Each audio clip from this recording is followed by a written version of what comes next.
Hey everyone, it's Phil Frost again, and I want to welcome you to today's webinar called the 10 Costly Google AdWords Mistakes to Avoid.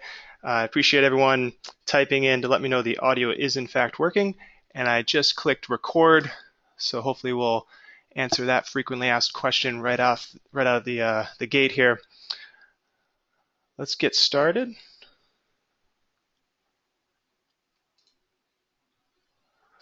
All right, we're going to do a little housekeeping. Jan just said no audio, which is a little scary. Let's see. And everyone else saying it's working fine. So hopefully this is working for everyone. If not, I think it might be an issue with your computer if you do not hear me right now. You'll just need to turn up your speakers. All right, so housekeeping. Most of you have already figured out how to use the Q&A section. That's in the upper right-hand corner of your screen. And I always recommend you turn off distractions. You get the most out of these presentations if you close out of your email, put your phone on mute. I always put my phone on Do Not Disturb. And I actually find it helpful to just pull out a piece of paper and go old school and take notes with a pen and paper. All right, what we're going to cover. Obviously, we're going to talk about the 10 common AdWords mistakes to avoid. I'm going to also walk through how to avoid these mistakes. I do have a free gift for the attendees today. And then we'll open up to live Q&A. So if this is your first webinar, you're probably wondering, who am I and why should you listen to me? Again, my name is Phil Frost. I'm the founder of Main Street ROI, and our business provides digital marketing services as well as training like this webinar you're attending.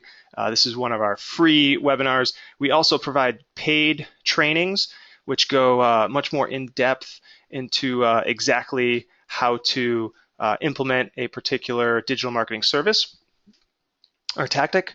And to date, we've helped over 2,000 businesses with their digital marketing, and my thought leadership in this industry has been featured in Forbes, Inc., Amex, as well as Mashable. And I'm also the very proud father of those two cute kids right there, the deer in headlights. That's Emmett.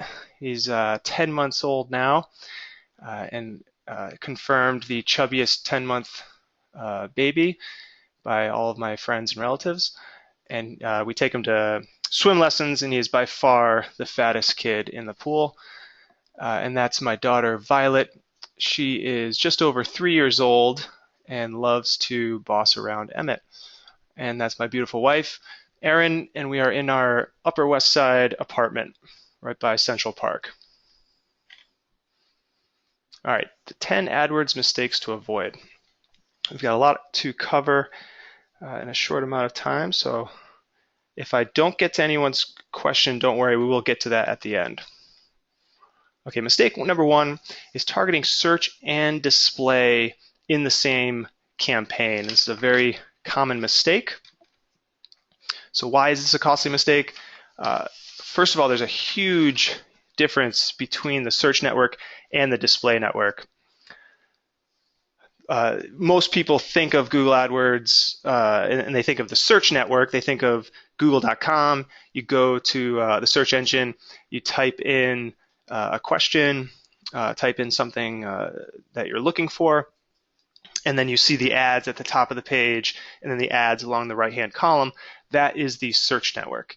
And prospects are literally searching for your product. It's just like the yellow pages that I grew up with. When I wanted to order a pizza, I'd go to the yellow pages, look at the pizza section, and find a restaurant to order from. And now most people don't use the yellow pages; they just go to google.com and type in what they're actually looking for. So people are literally searching for your product or service, and you have a chance to display your ads. Now, display is totally different. People are not really searching for you. They're surfing around online, doing their own thing, reading about the news, even on social media, in forums, whatever they're doing, they're not necessarily looking for your product or service. And that's why you may have heard of the phrase interruption marketing, because you're actually interrupting what your prospect is doing. So there's a big difference there between presenting an ad to someone who's looking for your product or service versus showing an ad where people are not looking for your product or service and you're actually interrupting what they're doing. So with that in mind, each network actually requires different targeting and different ads. And you'll find that different types of ads will work better in search versus display.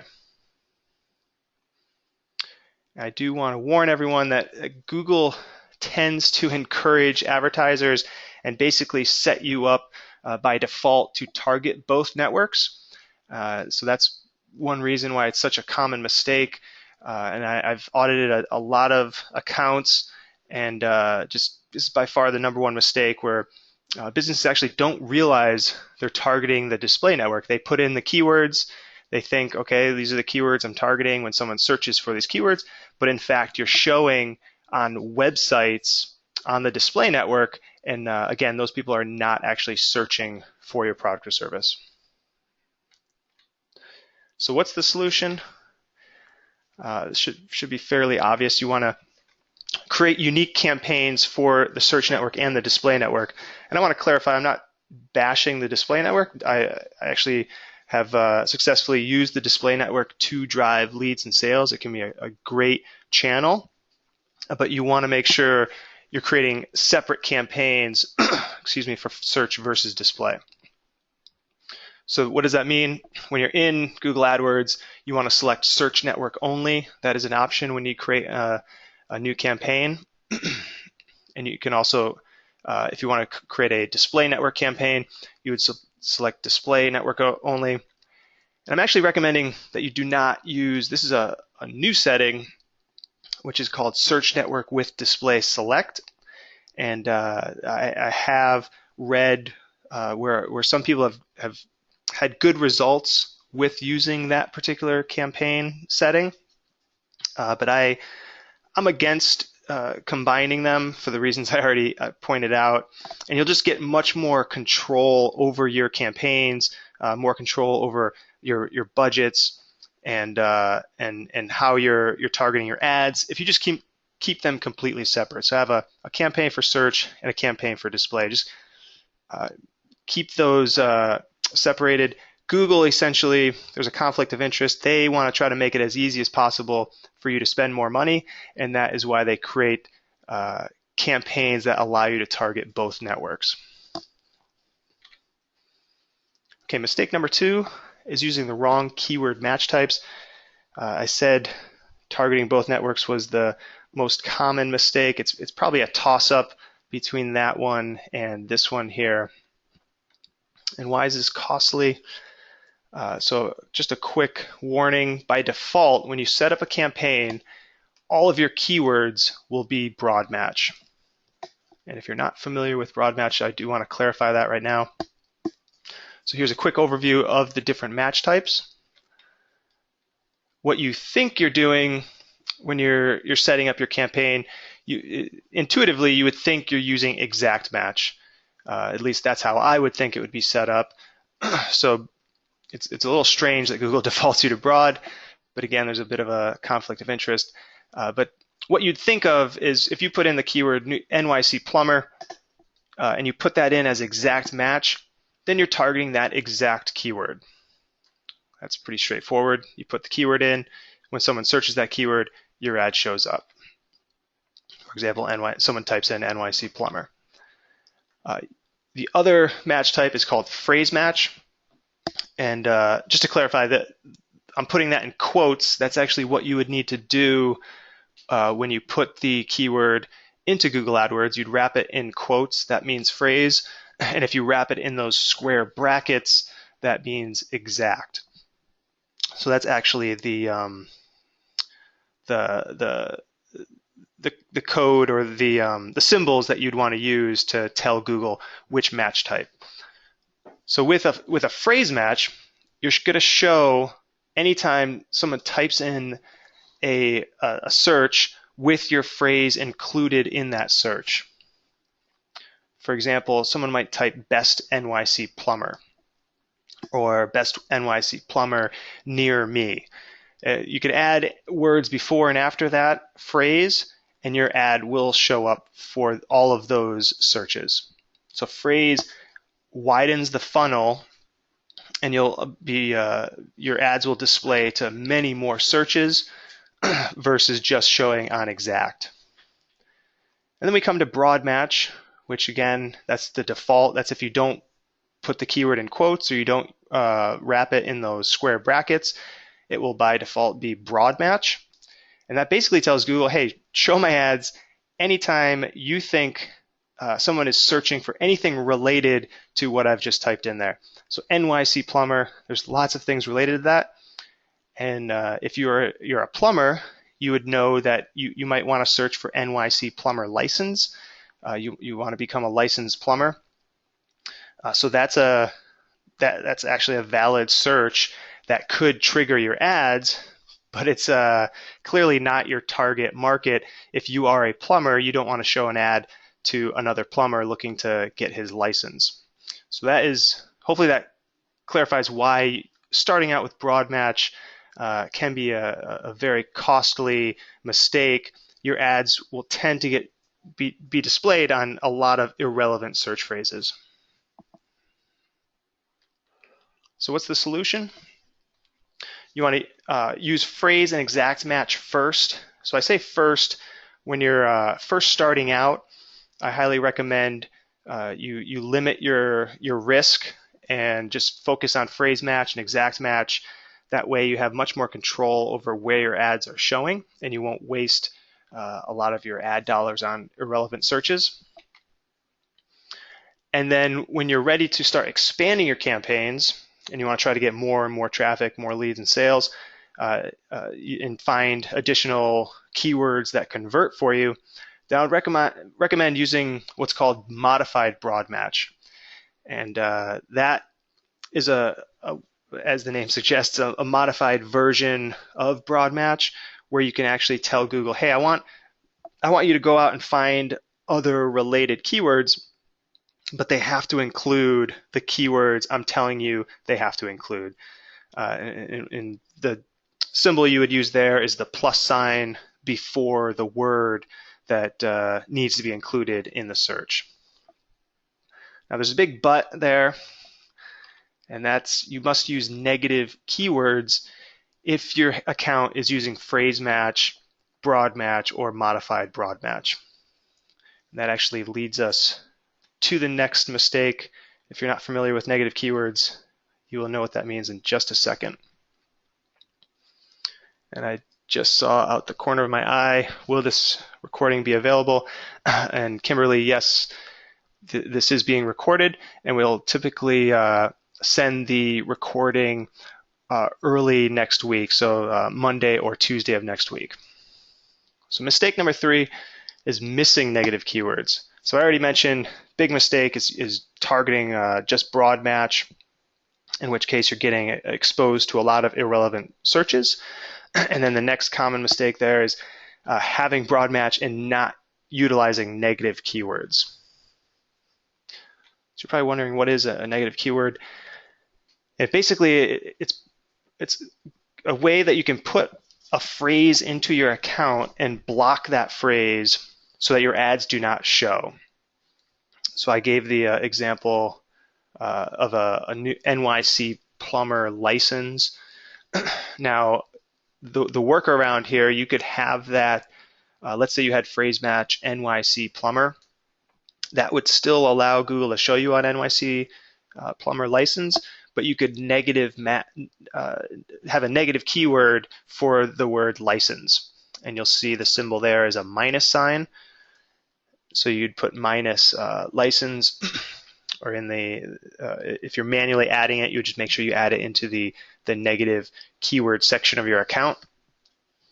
And now you're telling Google, hey, don't ever show my ads when somebody types a phrase including the word license. So I already went over that bullet.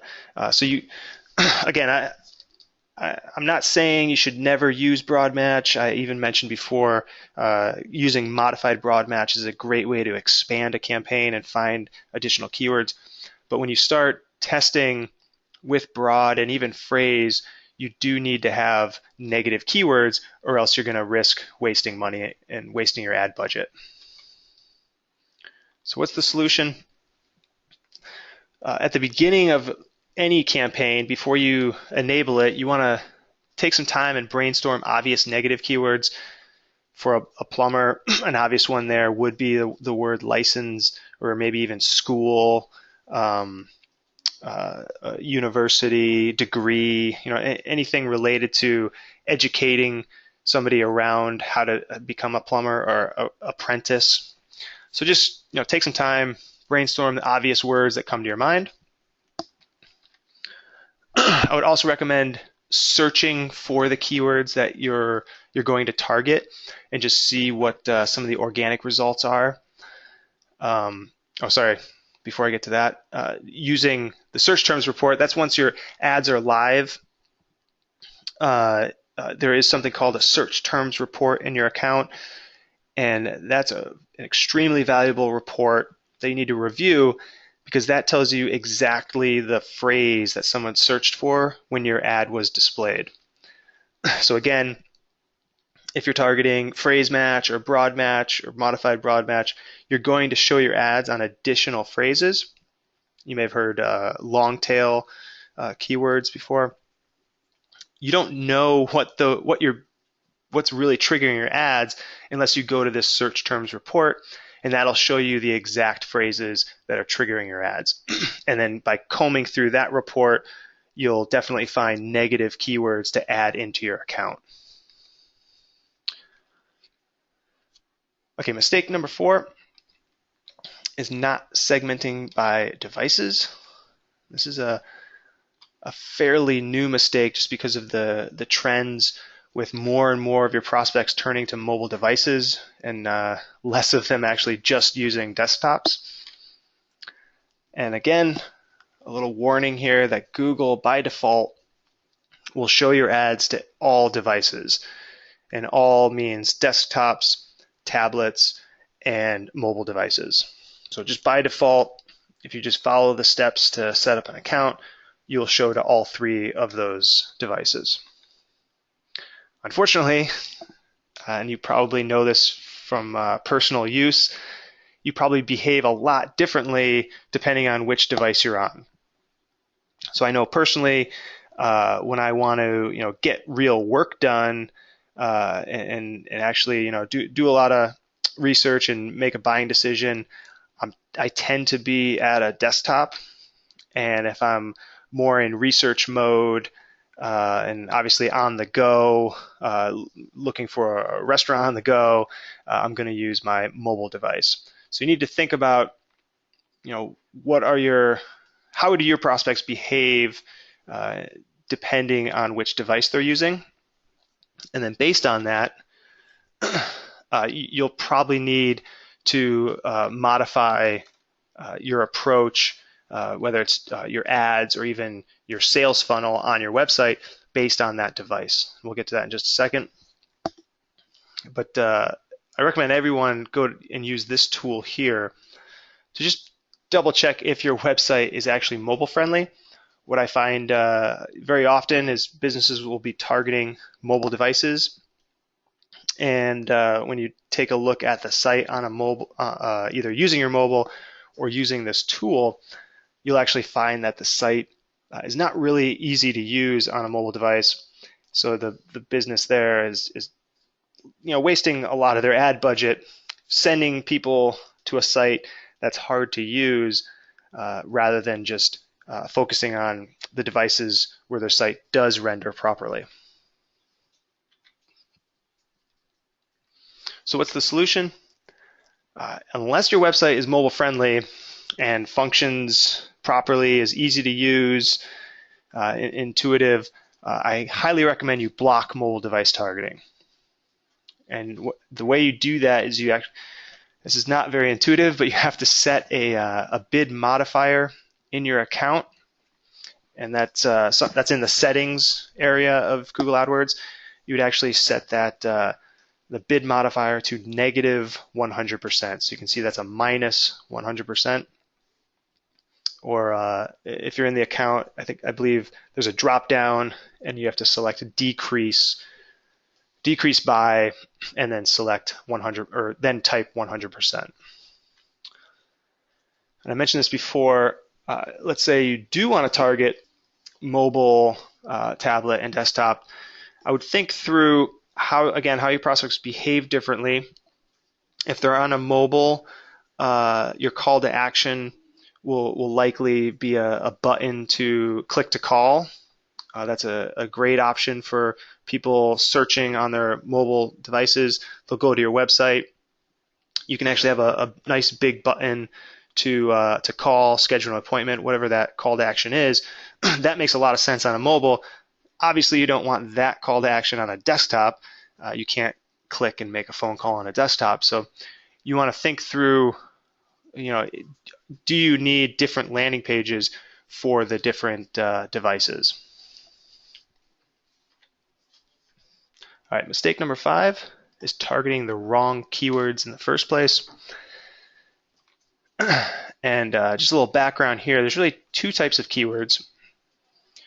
The first one is what we call research intent, and that's when your prospect is really in that research frame of mind. They're not really looking to buy, they're just looking for information. And then there's what we call buying intent keywords, where those are really the bullseye prospects. They're searching to make a purchase, either buy a product, buy your service, and it's usually pretty obvious.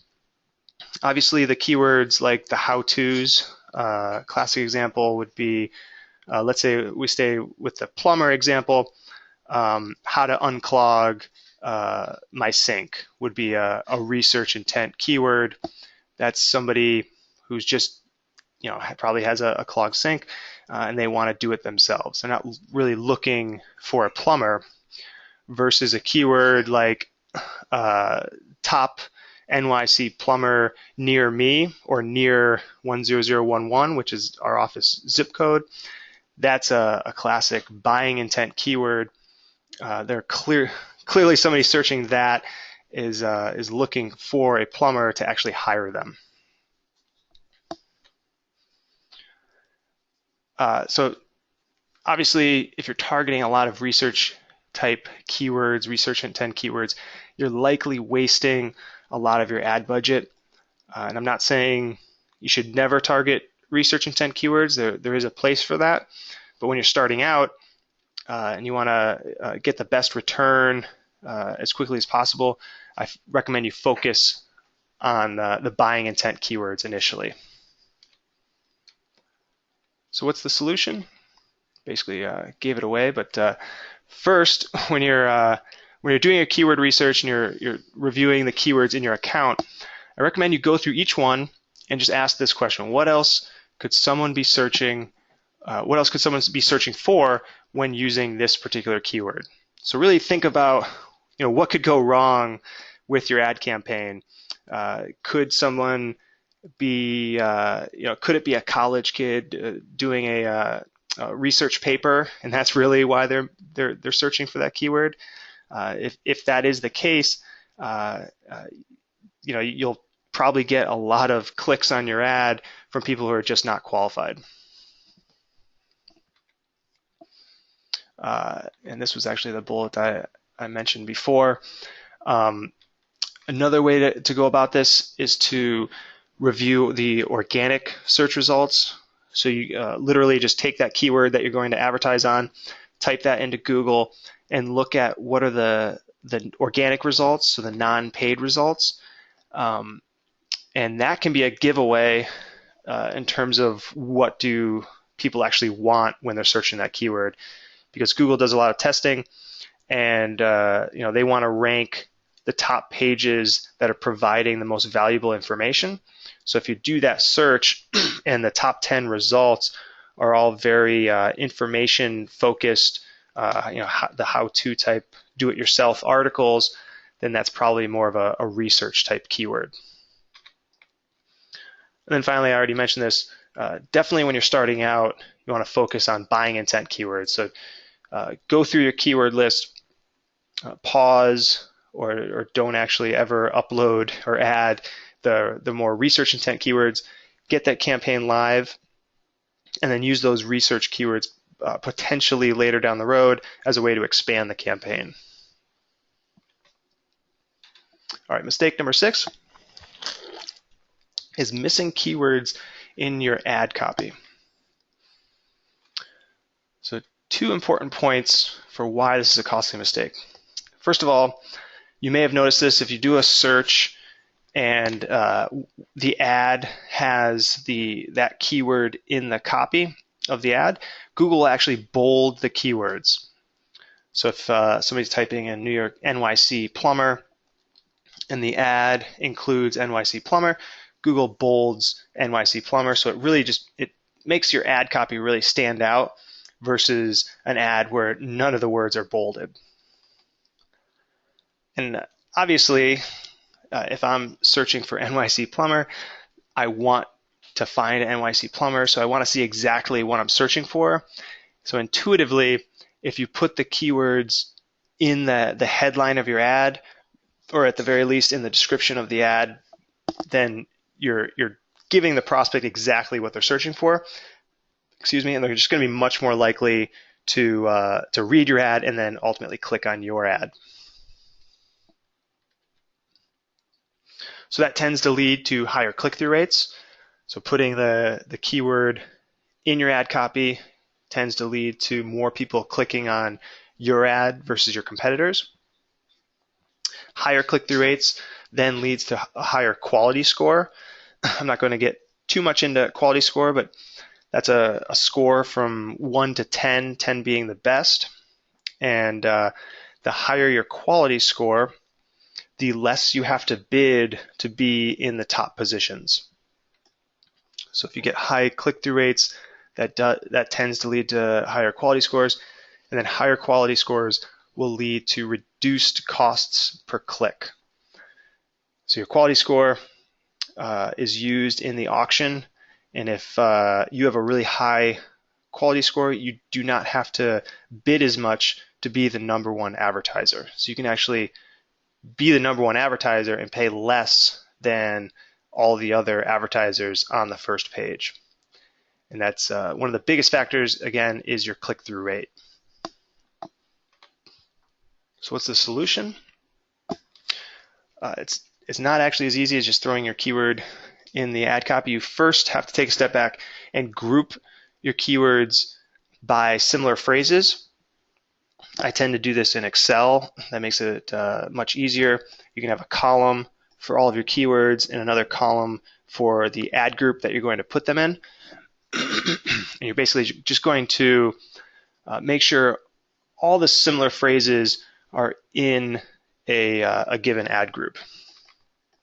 That makes it really easy then, because every ad group has keywords and every ad group has unique ads. So then if you have all of your keywords using the same phrase, it's very easy then to write ads using that same phrase. So that's the next step. You just match the keyword phrase in your ad copy. And then I can't move on without giving you this tip. You want to definitely continually test new ads. Just keep working to increase your click-through rate. So CTR just stands for click-through rate. And again, the higher your click-through rate, the higher your quality score, and the higher your quality score, the less you will actually pay per click. All right, mistake number 7 is having landing pages that are not congruent with both your ad copy and the keywords in your account. So why is this a mistake? Excuse me. First of all, your ads actually are making a promise to your prospect. Your prospect is typing, let's say it's a search campaign, your prospect types a keyword into Google.com, they read your ad, they get excited, they think they found exactly what they're looking for, and they click on your ad. Your ad got them excited, it made some kind of promise, it promised to solve their problem. Your landing page obviously needs to fulfill on that promise. And if you actually break that promise, then you're definitely going to lose sales. And that's something I see pretty frequently. making a particular offer in an ad and then sending that prospect to, let's say, the home page that doesn't reiterate that offer. Clearly, if you clicked on an ad that says you're going to get 10% off, and then you go to a page that doesn't even mention 10% off, you're going to wonder, what the heck happened, and probably just click the back button and click on a different offer. So that is the example there. Just promising a discount. That's the most obvious one, and that's you'd be surprised. We actually see that pretty frequently. Making good, compelling offers in ads, but then not backing up that promise on the landing page. So what's the solution? Again, you do need to take a step back and first organize your keywords. Not just your keywords, then you want to match the keywords to the appropriate offer. And again, I recommend using Excel. You just have a column for your keywords, column for the particular ad group, and then a column for the offer in the landing page. So you're going to basically match them all up. And then you match the landing page to the ad copy and to the keyword so that everything is congruent. They're searching, let's say, for the best plumber. Your ad talks about why you're the best plumber, and then your landing page backs it up by, again, giving more reasons why you're the best plumber. All right, mistake number 8 is no compelling offer. Why is this a costly mistake?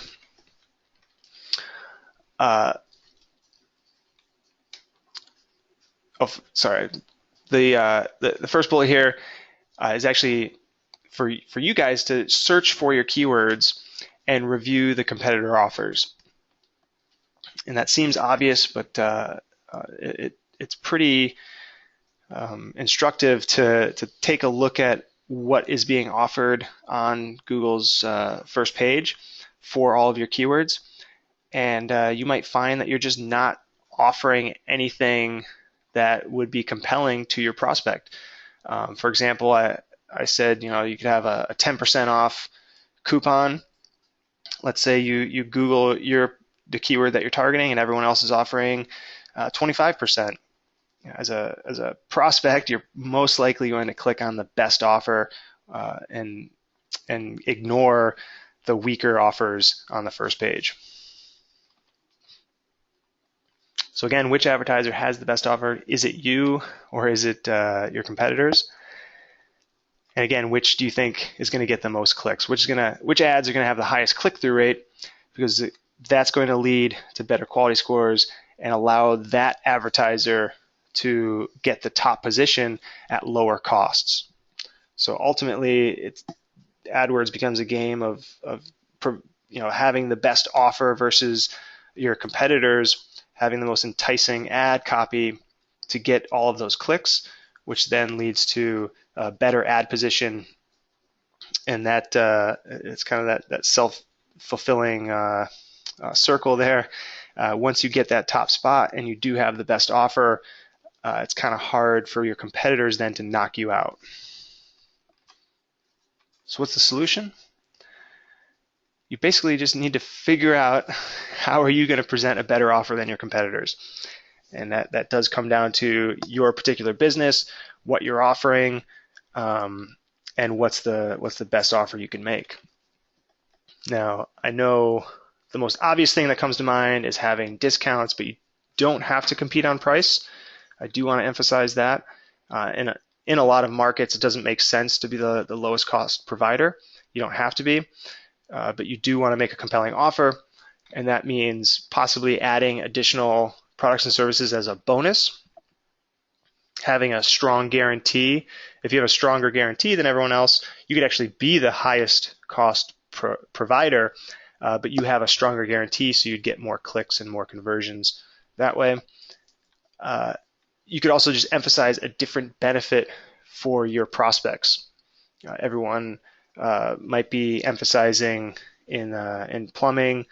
Everyone might be emphasizing low cost, for example, as the biggest benefit, but you could come in with the benefit of speed. So you'll actually be at their door, and you can guarantee it within X hours or whatever makes sense for your service. Okay, mistake number 9 is missing ad extensions. And I will warn you that new extensions come out fairly regularly, so you do need to stay on top of this. Ads with ad extensions tend to get higher click-through rates. That's why this is a mistake. If you avoid them, you're basically giving up a competitive advantage. Your competitors can just easily add these to their ads and make their ads stand out. If you're not familiar with an ad extension, if you do a search and you see that certain ads have the address attached to it, that's the location extension. You might see that certain ads have a phone number listed. That's the call extension. Other ads might have additional links below it. And that's the site links. And there's many more. I'll get to those in just a minute. But as you can imagine, having additional information to give to your prospects is a good thing, and it makes your ad take up more real estate. And if you're ranked number 1 showing a lot of different ad extensions, you can actually take up the majority of that ad space right at the top of Google's page. And that just leads to more people actually clicking on your ad. And it's also important to note that ad extensions are included in your quality score. So I emphasized this before, that the higher your quality score, the lower your costs will be. So adding ad extensions tends to give you a higher click-through rate, and it's also included when they determine your quality score. So again, higher click-through rate, you'll get lower costs because you'll have a higher quality score. So what's the solution? Just pretty straightforward. You want to create all the appropriate ad extensions, and I'll walk through them right now. Site links, that's where you can actually have additional links or additional ads as part of your original ad.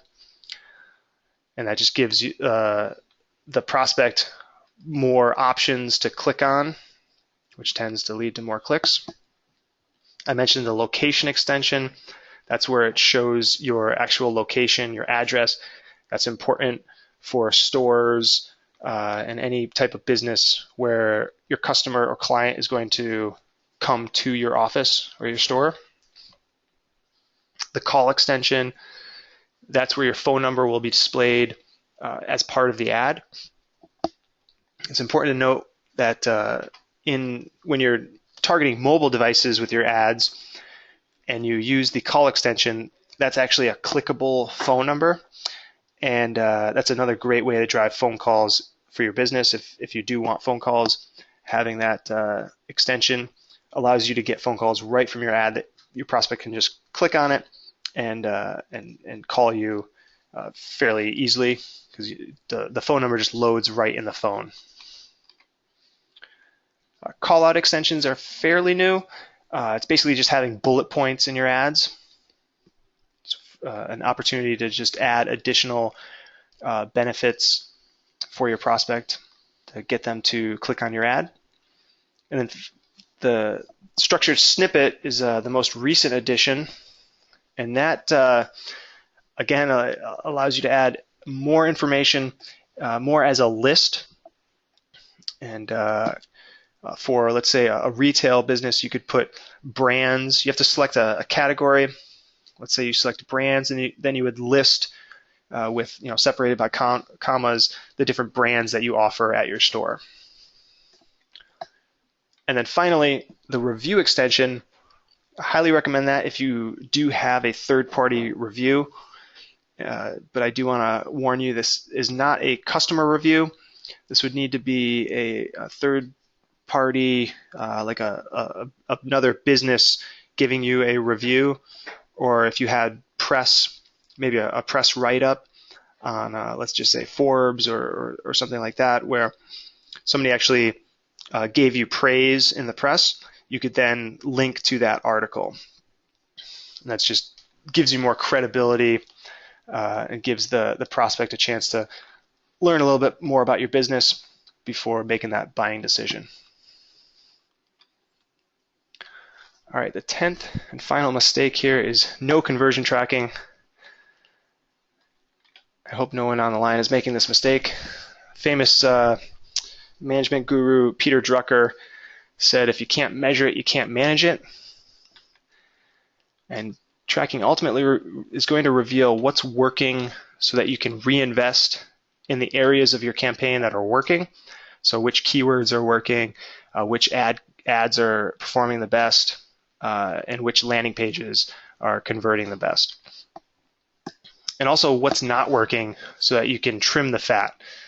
By that, I mean, in every campaign, you're going to find that certain keywords are just not performing.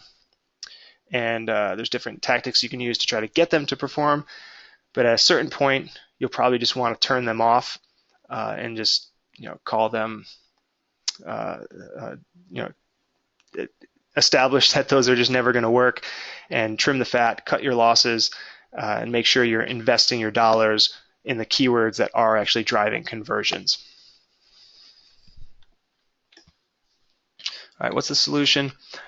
I recommend you add all of the available AdWords tracking, and there's quite a bit now. The first one is web form tracking, and that will track obviously your web forms.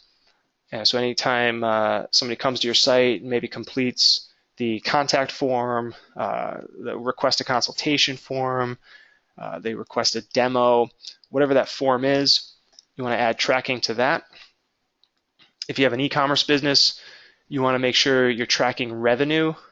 So anytime a purchase is made, you can add the, there's a way to set this up so that the revenue data actually gets sent back to AdWords, and that allows you to see, what is your actual return on investment right in Google AdWords, and you can actually see what your profit is at the keyword level and make sure you're investing in the most profitable keywords. There's also phone call tracking, and this is the first one is website phone call tracking, where somebody clicks on an ad, visits your website, places a phone call. You can track that phone call, and Google will send that data back to your AdWords report, and you'll see which keywords are actually driving phone calls from your ad campaign. There's also ad phone call tracking, and that's from the ad extension, the call extension. I mentioned that on mobile devices, that's a click to call. And if you have the conversion tracking on those calls, you'll see exactly how many calls you're getting from people calling the phone number listed in the ad. And then finally, if you have an offline sales component in your business, and by that I mean people search for you online and learn more about you, maybe request a consultation, and then a salesperson has a call, maybe presents a proposal, maybe even meet in person, and then finally you win the deal and you have that customer. You can then import that data back into Google AdWords along with the revenue data and track that back to the keywords that were actually searched and what actually drove that initial lead that ultimately turned into a sale. That's really powerful, again, if you have an offline sales component. All right, so we went through a lot here. Quick recap. Talked about targeting, search, and display network, and how you need unique campaigns for both. Talked about the wrong keyword match types, missing negative keywords, not segmenting by device, targeting the wrong keywords in the first place, missing keywords in your ad copy, not having a congruent landing page, not having a compelling offer versus all the competitors listed on the first page of Google, missing all the ad extensions, or missing any of them, and then no conversion tracking. So obviously I want to let you know that we can help you avoiding these mistakes. So I do want to walk through our expert AdWords management, and here's what we can actually do for you. We are we do have ad analysts that would review your existing campaigns to identify areas to improve, and then obviously make necessary edits. We can create new campaigns using up-to-date best practices, like I walked through on this training. And then once campaigns are live, continually optimize performance, which means improving the targeting, optimizing your bids, your ads, and your landing pages. And then once the campaign is at an appropriate stage, starting to expand to new ad outlets, like expanding from AdWords to Bing or AdWords into Facebook ads. So here's how we work with clients. We have, for each of our ad management clients, we have a marketing advisor, an advertising analyst, and a technical specialist. And the marketing advisor is the point person that you would communicate with, keep you up to date on the campaign. Advertising analyst really handles the day-to-day monitoring and optimization. And then the technical specialist, we need that person for all the conversion tracking that we went through and actually getting that installed and make sure that is continually working in the account. So I want to go through our promises to all of our clients.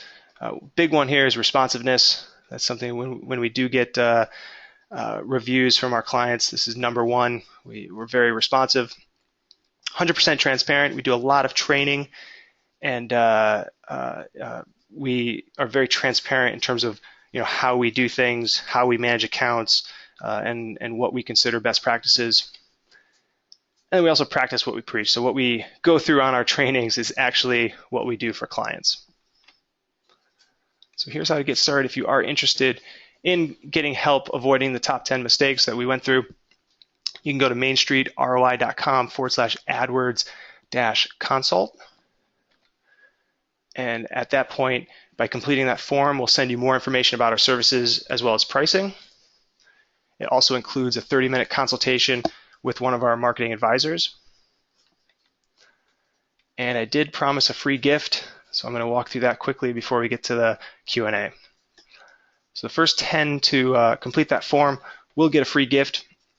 And it really depends if you're advertising or not. So if you are advertising, we'll conduct an audit of your existing campaign. That includes a detailed report and consultation. And if you're not yet advertising, we'll conduct research to determine your recommended budget and strategy, and then jump on a call and have a consultation to discuss those recommendations. So again, I'll show you the link, mainstreetroi.com/AdWords-consult, and the first 10 will get that free gift. And with that, we'll open it up to Q&A. And it'll just be a second while I open up the questions box here. Susan asked a question here. Can you repeat the ad extensions bullet 1 and 2?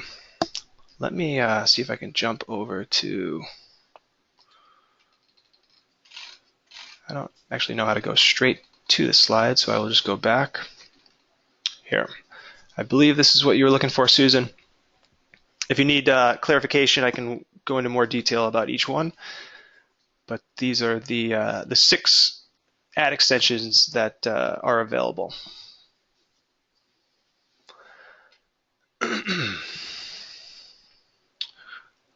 Let's see here. Tim Roberts has a good question here. Call tracking, how does this affect SEO?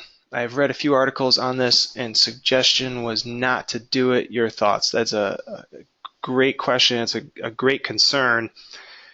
So there's different ways to do call tracking, and what I'm recommending is the correct way to do it, and that's by using what's called dynamic number insertion, or DNI. And the way that works is your site is set up right now with your phone number, your correct phone number, and that's the one that you've used to set up business directories. And if you know anything about local SEO, you know that you want to have a lot of business directories set up for citations, and that phone number needs to match across all of the citations. So that is why there's a concern with phone call tracking. you don't want to have an inconsistent phone number online. But as I mentioned, you want to use DNI or dynamic number insertion because your phone number stays the same by default on your website. It only changes if someone clicks on an ad. And this gets fairly technical, but the way it works is someone clicks on an ad, your website knows that that person just came from a Google AdWords ad, and your website can dynamically change the phone number that's displayed only to that person that just clicked on the ad. So that's why they call it dynamic, and they say number insertion because you're inserting a different number on your website. So you can have your default phone number, and that works for your SEO that's consistent across the internet. And then you could have lots and lots of different tracking phone numbers that you use, but you're only using it as dynamic number insertion numbers. You don't ever want to hard code that phone number on your website because that would actually have a negative impact on your SEO. Hopefully that clarifies it. If not, I can try to go into more detail. Let's see. Brian asked about Google shopping ads. So you're correct. I did not go into detail about Google shopping ads or what are called product listing ads, PLA. That is a different type of campaign, and you basically have less control. If you have an e-commerce website, you would first need to have what's called a product feed, which is basically just a spreadsheet of all of your products, the product name, the price, shipping costs, all of the information that you would need. You upload that to Google's Merchant Center, and then you link your Merchant Center to your AdWords account, and Google then pulls in your products from your product feed and displays them in the search results. You just don't have as much control from like you do with a regular ad campaign. It's a much different campaign, and it's really only relevant for e-commerce websites. So that's why I didn't go into much detail there.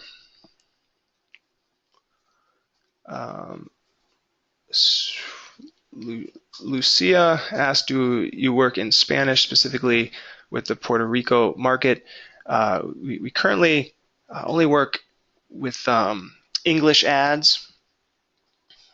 So we have worked in other industries and foreign languages. In that case, we do rely on the client for translations.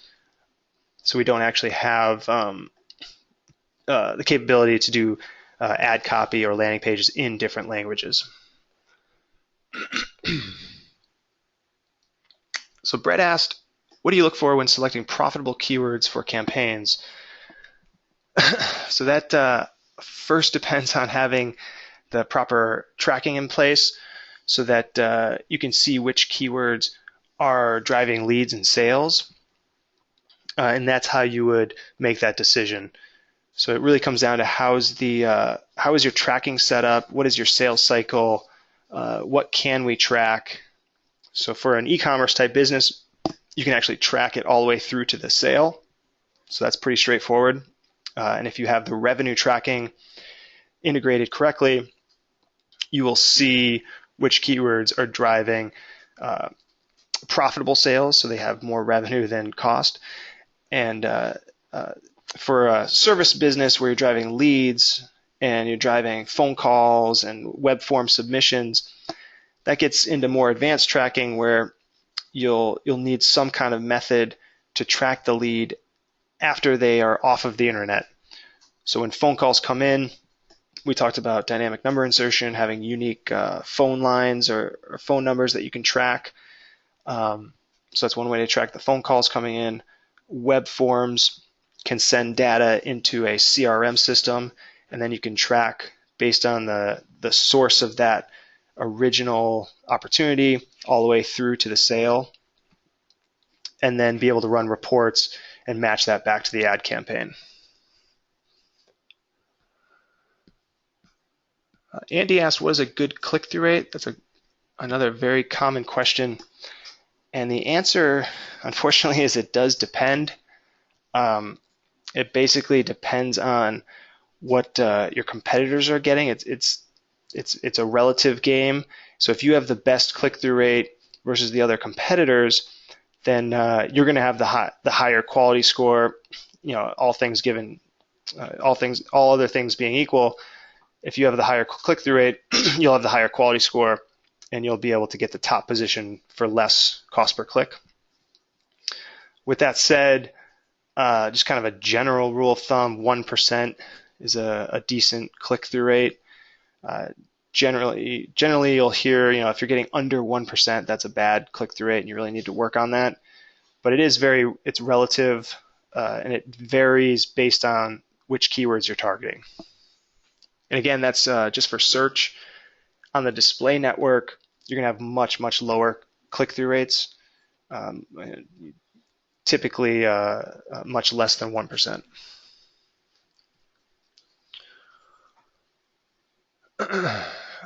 Let's see. Susan asked, should I not use keywords with a lower than 6 quality score? That's a great question.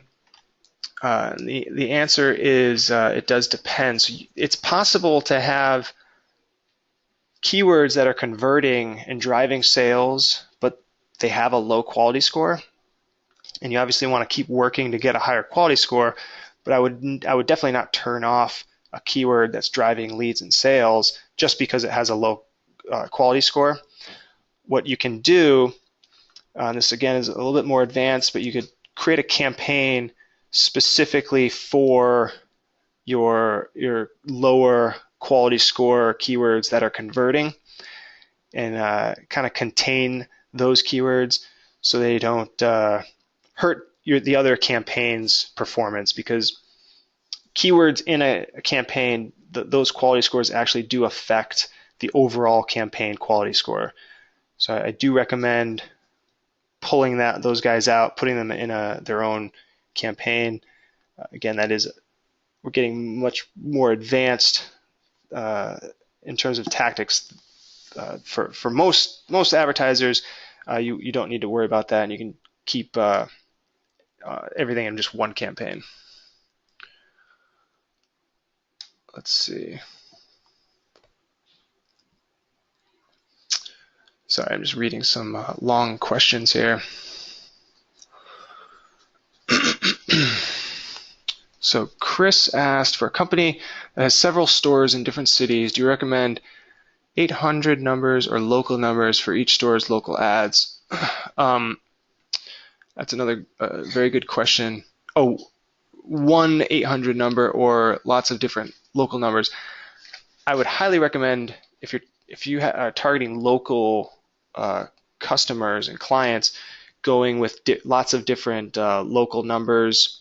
If you need them for tracking purposes, that would be my recommendation.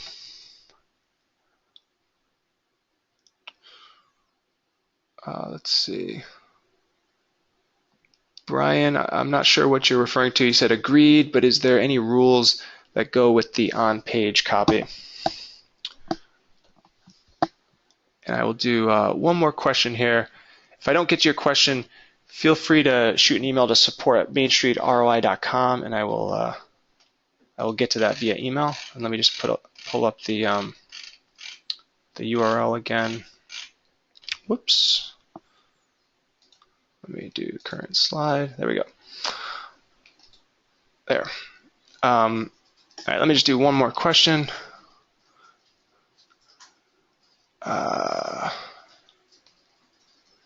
Andy said, is your management service including all the trainings and membership area too? We actually keep those separate, but to clarify, our management services, we do include phone calls with the marketing advisor and the ad analyst, and on those calls, happy to answer any questions you have.